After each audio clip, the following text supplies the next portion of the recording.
The red sun was dying on Kepler 442b, just like everything else on this forgotten planet. Junho Kim pressed his back against the cold metal wall and checked his weapon. 3 energy cells left. Around him, the last members of Earth's resistance were doing the same thing. They all knew this was the end. "How many do you count?" whispered Dongwoo Park, his squad leader. Blood was running down the older man's face from a cut above his eye. "Too many," Junho replied, looking through a crack in the wall. The Dominion forces had surrounded their hideout completely. Tall, gray-skinned aliens in shining armor moved like ghosts between the ruined buildings. Their weapons glowed with deadly blue light. Dongwoo laughed, but there was no joy in it. "Remember when we thought we could win this war?" Junho remembered. 3 years ago, when Earth still existed, when they still had hope, when General Taemin Choi told them that humans were special, that they would find a way to beat the Galactic Dominion. But Earth was gone now. Turned to dust by Dominion planet killers. General Choi was captured 2 months ago. And here they were, the last 12 humans in the galaxy, hiding in ruins on a dead world. The sound of heavy footsteps echoed outside. The aliens were getting closer. "Listen!" Dongwoo grabbed Junho's arm. His grip was weak. The man was dying from the poison gas the aliens had used earlier. "There's something I never told you. Something the general found before they took him." "Save your strength," Junho said. "No, you need to hear this." Dongwoo's eyes were bright with fever. He found old records, really old. From before the Dominion, there was a legend about something called the Wish of Pure Intent. Junho frowned. "What are you talking about?" "The universe listens," Dongwoo whispered. "When someone makes a wish with pure intent, when they truly want to help others more than themselves, the universe listens." The wall behind them exploded. Blue energy beams cut through the air. 2 of their friends fell without making a sound. "Move! Move!" someone shouted. They ran through the ruins, jumping over broken stones and twisted metal. The aliens followed, their weapons lighting up the dark sky. One by one, Junho watched his friends fall. Young Min-ho, shot while trying to help an injured teammate. Brave Subin, who turned to fight 3 aliens alone so the others could escape. Soon, only Junho and Dongwoo were left, trapped in a small room with no way out. Dongwoo collapsed against the wall. The poison was winning. "Remember what I told you," he said, his voice getting weaker. "The wish of pure intent. It's real, Junho. I know it sounds crazy, but it's real." "You're not dying," Junho said, but he knew it was a lie. "Yes, I am." Dongwoo smiled sadly. "But maybe you don't have to. Maybe none of this has to end here." The aliens were breaking down the door. Their voices echoed in the hallway, speaking in their cold language. Dongwoo grabbed Junho's hand. "Promise me something. If you get the chance, if you can make a wish, don't wish for revenge. Don't wish for power. Wish for something good." The door burst open. 6 aliens in silver armor stepped inside, their weapons pointed at them. Dongwoo tried to stand, but fell back down. He looked at Junho one last time. "I wish I could have saved them all," he whispered, and then he was gone. The aliens spoke, to each other in their strange language. One of them, taller than the rest, pointed his weapon at Junho. Far above them, in a massive ship floating in space, Princess Ara of House Velthara watched the battle through her screens. She was the most beautiful being in the known galaxy, with skin that seemed to glow and eyes like liquid silver. She was also the heir to the Dominion throne. "The humans are finished, Your Highness," said Captain Sujin Yu, her aide. This was the last group. Princess Ara nodded, but something felt wrong. She had watched thousands of battles, seen countless species fall to Dominion power. It was always the same. But these humans were different. Even when they knew they would die, they kept fighting. Even when they could have run, they stayed to help each other. "Why do they do that?" she asked. "Do what, Your Highness?" "Fight for each other. They know they cannot win. They know they will die. But they keep trying to save each other." Sujin looked confused. "It is their weakness, Your Highness. They care too much about individuals. That is why they lost." But Princess Ara was not sure. She kept watching the screen, watching the last human soldier. In the ruined room, Jun-ho knelt beside his friend's body. The aliens were talking, probably deciding how to kill him. He looked at Dong-woo's peaceful face and remembered his words. The universe listens. It sounded impossible. But what did he have left to lose? Jun-ho closed his eyes. He thought about all the people he had lost, his family on Earth, his friends, who died today. General Choi, somewhere in a Dominion prison, all the humans who would never see another sunrise. But he also thought about something else. He thought about how Dong-woo had always shared his food, even when they were starving. How Subin had sung songs to keep their spirits up. How young Min-ho had always volunteered for the most dangerous jobs to keep others safe. They had not been perfect, but they had cared about each other.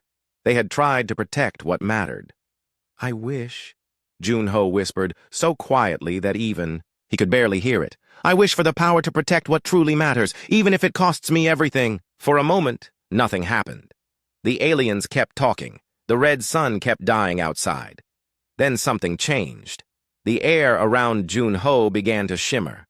The aliens stopped talking and stepped back. Their weapons, which had been glowing with blue energy, suddenly went dark. Princess Ara gasped as her screens filled with light. Every sensor on her ship was going crazy. "What is happening?" Sujin demanded. But Princess Ara could not answer. She was staring at the human soldier on her screen, and for the first time in her life, she felt something she had never felt before. A connection. As if something in the universe had just changed forever. And in the ruined room on the dying planet, Jun-ho opened his eyes. They were no longer the brown eyes of a simple human soldier. They glowed with the light of stars. The aliens in the room took another step back. Their weapons were completely dead now, like someone had drained all the power from them. Jun-ho stood up slowly, feeling strange. His body felt different, like electricity was running through his blood. One of the aliens said something in their language and tried to activate his weapon. Nothing happened. He shook it and tried again. Still nothing. Jun-ho looked at the weapon and somehow, without knowing how, he understood what was wrong with it. The energy crystal inside was still full of power, but the power was not flowing. It was like a river that had been blocked by stones. He reached out his hand toward the weapon. The alien holding it made a surprised sound as the weapon began to glow again. But instead of the usual blue light, it glowed with warm golden energy. "What are you doing to my weapon?" the alien demanded. Jun-ho blinked in surprise. He could understand their language now. "I am not doing anything to it," Jun-ho said. "I am freeing it!" The alien fired the weapon at him. The golden energy beam hit Jun-ho in the chest, but instead of burning him, it felt warm and pleasant. The energy flowed into him and made him feel stronger. The other aliens began to panic.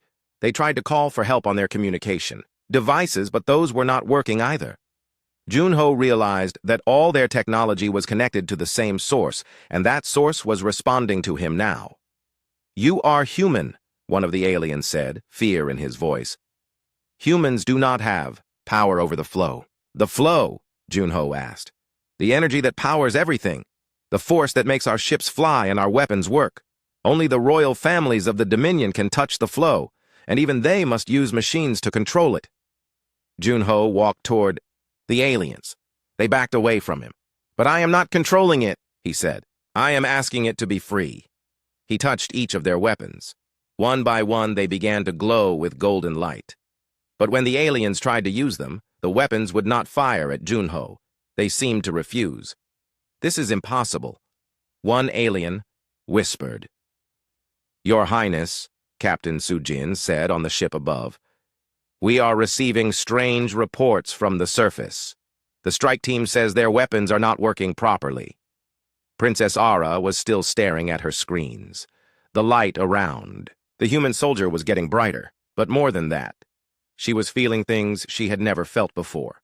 She could sense his emotions somehow, his sadness for his dead friend, his anger at the Dominion, but also something else. A deep, warm feeling of wanting to protect others. "Send Dr. Hyun-Lee to me," Princess Ara ordered. "The human prisoner, Your Highness?" "But why? Just do it." A few minutes later, guards brought in a small human woman with gray hair. Dr. Hyun-A Lee had been a scientist on Earth before the Dominion captured her. Princess Ara had kept her alive because human knowledge was sometimes useful. "You wanted to see me, Your Highness?" Dr. Lee asked. She looked tired and sad, like all the human prisoners. Princess Ara pointed to the screen. "What is that human doing?" Dr. Lee looked at the screen and gasped. "Where did you find him?" "He was with the last resistance group. Now tell me what he is doing." Dr. Lee watched as Jun-Ho walked out of the ruined building. The aliens followed him, but they seemed confused and scared. Their weapons were glowing, but they could not use them against him. "This should not be possible," Dr. Lee said slowly. "But if I had to guess, I would say he has made contact with the quantum consciousness field." "Explain," Princess Ara demanded. "Long ago, before your people built their empire, we had theories about the universe. We believed that all energy, all life, all consciousness was connected, like a vast network that linked everything together." Princess Ara frowned. "The flow? You call it the flow, yes. But we believed it was not just energy. We believed it was alive, conscious, and that it did not like being trapped and used." On the screen, Jun-Ho was now walking toward a group of Dominion vehicles. As he got close to them, they began to change. Their dark metal turned bright silver, their weapons powered down. "He is not controlling the flow," Dr. Lee said with wonder in her voice. "He is freeing it, and it is helping him because he does not want to use it for himself." Princess Ara felt a strange pain in her chest. For the first time, she began to think about all the technology around her. Her ship, her weapons, her crown, all of it powered by the flow. All of it forcing the cosmic energy to serve her will. "Have we been hurting it?" she asked quietly. Dr. Lee looked at her with surprise. "Your Highness? The flow. Have we been hurting it by using it this way?" The old scientist nodded slowly. "I believe so, yes." Princess Ara watched as Jun-Ho touched one of the vehicles. The machine transformed, its weapons falling off and disappearing. What was left looked less like a war machine and more like something that could heal instead of hurt. "Your Highness," Su-Jin said, "the ground commander is requesting permission to use the planet killers. He says conventional weapons are not working." "No," Princess Ara said quickly. "Your Highness?" "I said no. Do not use the planet killers." Su-Jin looked confused. "But Your Highness, if we do not stop this human, he might escape. He might spread this infection to other humans." Princess Ara looked at Dr. Lee. "Is that possible? Can he teach others to do what he is doing?" "I do not think so," Dr. Lee said. "What he has done requires pure intent. A wish made with no selfish desire. Most people cannot do that." But Princess Ara was thinking about something else. She was thinking about the feelings she had when she watched Jun-Ho, the connection she felt to him, the way his emotions seemed to touch her heart. Down on the planet, Jun-Ho was getting tired. Each time he freed a machine or weapon from its forced servitude, he felt weaker. The power flowing through him was like a river trying to flow through a small pipe. His human body was not made for this. He found a group of human prisoners in one of the buildings. They were thin and scared, but alive. When he touched their energy chains, the chains crumbled to dust. "Who are you?" one of them asked. "My name is Jun-Ho Kim," he said. "I am going to get you out of here." But even as he said it, he wondered if that was true. Every time he used this strange new power, he felt part of himself disappearing. He was changing, becoming something that was not quite human anymore. He looked up at the sky where the Dominion ships waited. Somewhere up there was the princess who commanded this fleet. He wondered what she was thinking about all this. Princess Ara was thinking about a lot of things, about power and freedom, about the flow and how it might feel to be trapped, about the human soldier who seemed to care more about others than about himself. And for the first time in her life, she was thinking that maybe her people had been wrong about everything. 3 weeks had passed since the day Jun-Ho changed everything. Princess Ara found herself thinking about him constantly. She told herself it was just curiosity about his strange power, but deep down she knew it was more than that. She had secretly redirected medical supplies and food to the human refugee camps that Junho had established on the planet below. She told her officers it was for research purposes, to study the humans better. But the truth was different. Every time she watched the rescued humans smile or laugh or help each other, she felt that strange, warm feeling in her chest again. "Your Highness," Sujin said, entering her private chamber. "Your father has sent a message. Emperor Dalho wants to speak with you immediately." Princess Ara felt her heart sink. She had been avoiding her father's calls for days, knowing he would want to know why she had not destroyed the human yet. The huge screen in her chamber flickered to life, showing the Emperor's cold face. Dalho was an imposing figure, with silver skin and eyes like black holes. He ruled the entire galactic dominion with absolute power. "My daughter," he said, his voice like ice. "I have been hearing strange reports. They say you have allowed humans to live freely on Kepler 442b. They say you have been sending them supplies. Explain this to me." "I am studying them, Father," Princess Ara said, trying to keep her voice steady. "The human with the strange power is an interesting subject. I thought we could learn from him." "Learn what? How to be weak? How to care about worthless individuals instead of the greater good?" Emperor Dalho's eyes narrowed. "The humans are a disease, Ara. They infect everything they touch with their foolish emotions and their refusal to accept proper order." Princess Ara thought about young Youngsu Nam, a human child that Junho had rescued. The boy had lost his parents in the war, but he still smiled and played with the other children. He had drawn a picture for her once, showing humans and aliens living together peacefully. She had kept that picture hidden in her private chamber. "Perhaps there is something we can learn from their compassion, Father." The Emperor's face became very dangerous. "Compassion is weakness, daughter. I thought I had taught you that. Compassion leads to chaos. Order leads to peace." But at what cost? The words came out before Princess Ara could stop them. Silence filled the chamber. Emperor Dalho stared at his daughter for a long moment. "You will return to the capital immediately," he said finally. "This human has infected your mind with his weakness. You will be cleansed, and then you will destroy every human on that planet." "No," Princess Ara said quietly. "What did you say?" "I said no, Father. I will not murder innocent people." The Emperor's face twisted with rage. "You forget yourself, daughter. You are not just Ara. You are Princess Ara of House Veltera, heir to the Dominion throne. You will obey me, or you will be replaced." The screen went dark. Sujin stared at Princess Ara with shock. "Your Highness, you cannot defy the Emperor. He is your father, but more than that, he is the supreme ruler of the galaxy." Princess Ara walked to her window and looked down at the planet below. She could see the lights of the human settlement that Junho had built.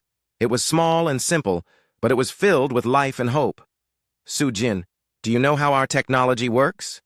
"Of course, Your Highness. It channels the flow through crystal matrices to create the effects we need." "But where does the flow come from?" Sujin looked confused.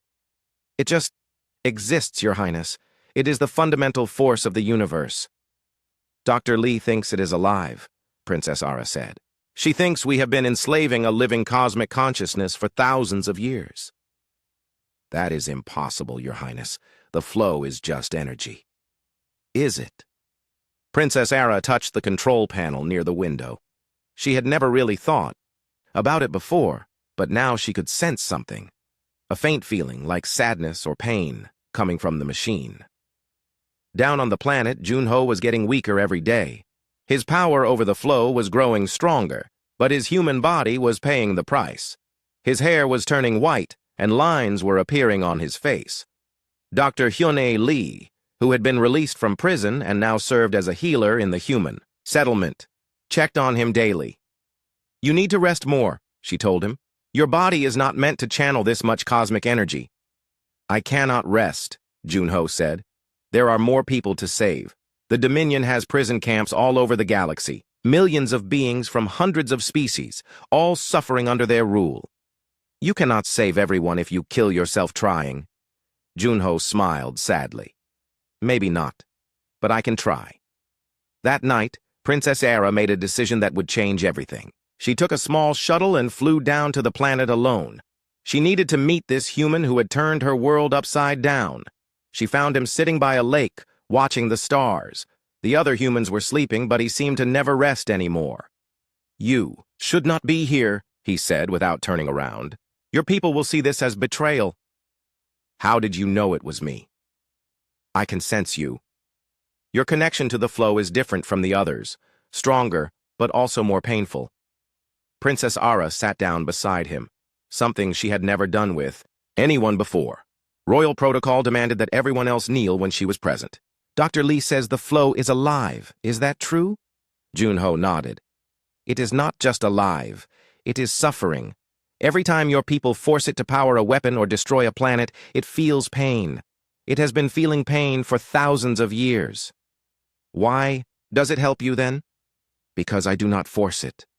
I ask it, and I promise to use its help only to protect others, never to hurt anyone." They sat in silence for a while, watching the stars.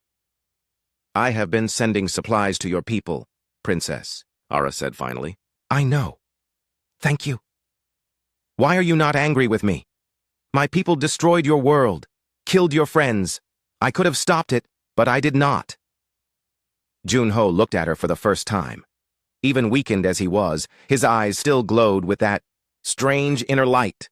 "Because you are trying to do better now. That is what matters." Princess Ara felt tears on her face. She had never cried before in her life. "My father is coming," she whispered. "He will destroy everything here. He will kill all of you, and he will probably kill me too for betraying him. Then we need to be ready for him. How can you fight the entire Dominion fleet?" Junho stood up slowly. The effort seemed to cost him greatly. "I cannot," he said.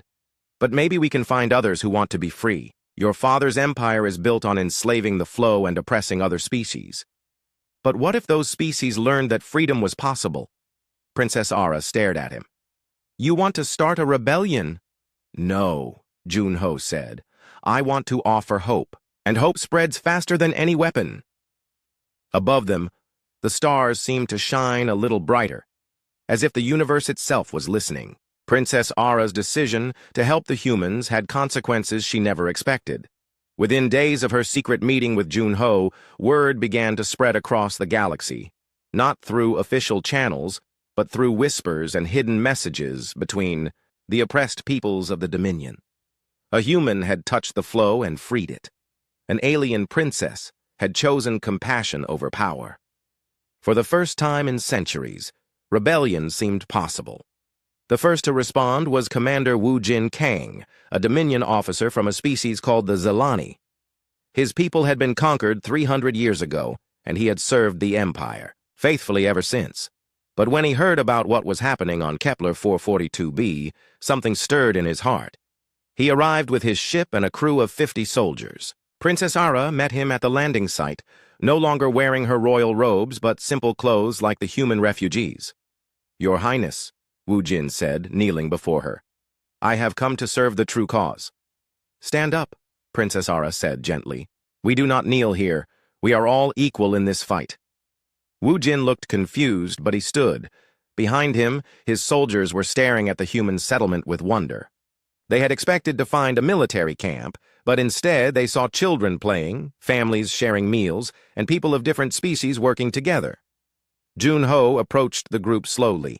His condition had worsened over the past weeks. His hair was now completely white, and he moved like an old man despite being only 28 years old. "Welcome, Commander," Junho said. "But I must ask you something important. Are you here to fight the Empire, or are you here to free it?" "Is there a difference?" "Yes. Fighting means we become like them. Freeing means we show them a better way." Wu Jin thought about this. "I want my people to be free, human. If that means showing the Empire a better way, then that is what I will do." More ships arrived every day. A group of scientists from the Thailand species brought news that shook everyone. They had been secretly studying the flow for decades and had discovered something terrible. The Empire is not just using the flow, Dr. Jihae explained to the growing council of rebels. She was a young human woman who had once been Junho's childhood friend and had survived the destruction of Earth in a research station. They are draining it. Every planet killer weapon, every massive ship, every act of conquest takes energy from the cosmic consciousness, and it is dying. What does that mean? Princess Ara asked. It means the universe itself is getting weaker. Stars are burning out faster than they should. Planets are becoming dead rocks. Life is becoming harder and harder to sustain. Junho closed his eyes. He had felt this himself, the terrible tiredness in the flow whenever the Dominion forced it to destroy something. How long do we have? Maybe 50 years before the damage becomes irreversible. Maybe less. The room fell silent. Even if they won their rebellion, even if they freed every oppressed species in the galaxy, it might be too late to save the universe itself. Then we need to move faster, Princess Ara said. We need to show my father that there is another way, before he destroys everything. But Emperor Dalho was not interested in another way. He was gathering the largest fleet in Dominion history, preparing to crush this rebellion before it could spread further. Princess Ara learned this from Sujin, who remained loyal to her despite everything. Your father is bringing 1,000 ships, Sujin reported. Planet killers, star destroyers, reality bombs. He plans to erase this entire system from existence. How long do we have? 6 days, maybe 7. Princess Ara looked around the room at their small group of allies. They had perhaps 20 ships, mostly small ones. Against the Emperor's fleet, they would last maybe 5 minutes. We cannot fight them with weapons, Junho said weakly, but maybe we do not need to. What do you mean? The flow is tired of being enslaved. What if we could free it everywhere, at once? What if every Dominion ship suddenly found its weapons refusing to work? Dr. Sio shook her head. The amount of energy required would be enormous. No single person could channel that much power and survive. What about 2 people? Everyone turned to look at Princess Ara. I have been practicing, she said quietly. Junho has been teaching me. I cannot do what he can do, but I can touch the flow now. I can feel its pain. Princess, no, Sujin said. If you try to channel that much power, it will kill you. And if we do nothing, my father will kill the universe itself. Junho struggled to his feet. There might be another way. Instead of forcing the flow to obey us, what if we asked it to choose for itself? I do not understand. The flow has been enslaved for so long, it has almost forgotten how to be free. But if we could remind it, if we could show it what freedom feels like, it might choose to stop powering the Empire's weapons. Princess Ara felt a chill of understanding. You want to make a wish? Yes. But not just any wish, a wish that would free every enslaved consciousness in the galaxy, including the flow itself. Dr. Sio looked terrified. The amount of pure intent required for that? It would need to be absolutely selfless. No thought for your own survival. No hidden desires for power or revenge. Just complete, perfect love for all living things. I know, Junho said. And I know that making such a wish would probably destroy whoever made it. Then I will make it with you, Princess Ara said firmly. Princess, no arguments. This is my choice. My people started this catastrophe. I will help end it. Over the next few days, as the Emperor's fleet approached, Princess Ara and Junho prepared themselves. They meditated together, sharing their memories and emotions through their connection to the flow. Princess Ara experienced Junho's childhood on Earth, his love for his friends, his grief at watching them die. Junho felt Princess Ara's loneliness in her golden palace, her gradual awakening to the suffering her people had caused. On the last day before the fleet arrived, young Youngsu Nam approached them. Are you going to die? The boy asked with the directness of childhood. Junho knelt down to the boy's level, though the effort clearly pained him. Maybe. But if we do, it will be to make sure you and all the other children can live in a better universe. I do not want you to die. I know. But sometimes, the best gift we can give someone is our willingness to sacrifice for them. Youngsu hugged Junho tightly. Promise me you will try to come back. I promise we will try. As the boy ran back to his friends, Princess Ara watched him go. "Do you think it will work?" "I do not know," Junho admitted, "but I know we have to try. The universe deserves to be free." Above them, the stars began to flicker as the Emperor's massive fleet emerged from hyperspace. The final battle was about to begin. Emperor Dalho's fleet filled the space around Kepler 442b like a storm of metal and death. 1,000 ships, each one carrying enough firepower to destroy entire worlds. From his flagship, the massive dreadnought called Universal Order, the Emperor looked down at the small planet where his daughter had chosen rebellion over loyalty. "Begin with the outer settlements," he commanded. "I want her to watch her precious humans die slowly." But as the first wave of ships moved into attack position, something strange happened. Their weapons powered up normally, glowing with the familiar blue energy of the flow. But when they tried to fire, nothing happened. "Report," the Emperor demanded. "All weapon systems show normal operation, Your Majesty," his chief officer replied, confusion in his voice. "But the energy will not discharge. It is as if the flow itself is refusing to obey." On the planet below, Princess Ara and Junho stood together in the center of the human settlement. Around them, every person they had saved, every refugee who had found hope, every rebel who had joined their cause, formed a great circle. "Are you ready?" Junho asked. His voice was weak, but his eyes still held that inner light.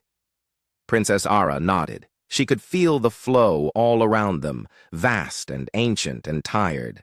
For the first time, she truly understood what they had been doing to it all these centuries. It was not just energy, it was the living soul of the universe, and they had been torturing it to serve their will. "I am sorry," she whispered to the cosmic consciousness. "We did not know what we were doing to you." The flow responded with a feeling like gentle forgiveness. It had never blamed them. It had simply endured, waiting for someone to finally understand. Junho took Princess Ara's hand. Together? Together.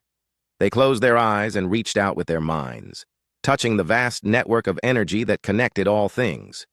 But they did not try to control it or command it. Instead, they made an offer. "We wish," they said as one voice, "for every living being to be free to choose their own path. We wish for the flow to be free from slavery. We wish for an end to the suffering we have caused, even if it costs us everything we are." The universe heard them. Across the galaxy, every Dominion ship suddenly found their weapons dead.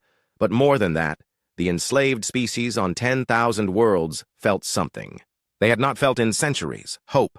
The psychic chains that bound them to Imperial service simply melted away. On his flagship, Emperor Dalho stared in horror as his perfect order began to crumble.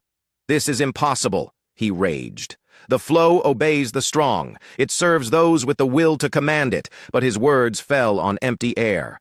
Around him, his officers and soldiers were staring at their hands, feeling for the first time in their lives the possibility of making their own choices. Commander Wu Jin, who had been secretly hoping for this moment, spoke for all of them. "Maybe the flow serves those who treat it with respect instead of force." The Emperor turned his fury.